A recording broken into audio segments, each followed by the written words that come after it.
Welcome to Man Does Tech, where I solve the problems you didn't even know you had. In this video, I will explain how to safely jack an Audi Q7. Before you begin, ensure your vehicle is on a flat, stable surface. Always engage the parking brake and use wheel chocks to prevent any movement. It's crucial to identify the correct jack points on your Audi Q7, which are typically reinforced areas designed for lifting.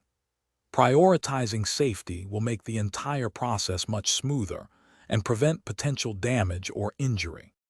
Before lifting, take a moment to consult your Audi Q7's owner's manual for any model-specific instructions.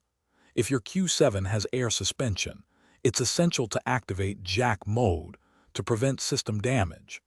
Gather all your necessary tools, including a sturdy hydraulic jack, at least 2 reliable jack stands, and wheel chocks.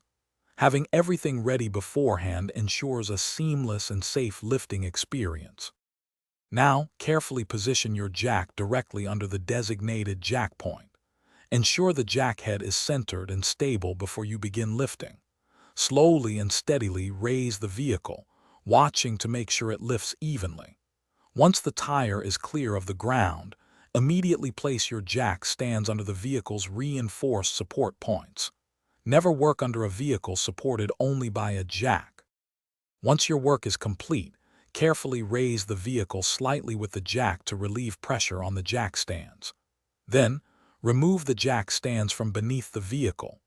Slowly and smoothly lower your Audi Q7 back to the ground using the jack's release mechanism.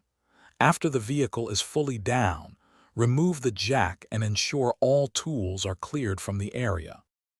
Thanks for watching. If you found this helpful, don't forget to like and subscribe.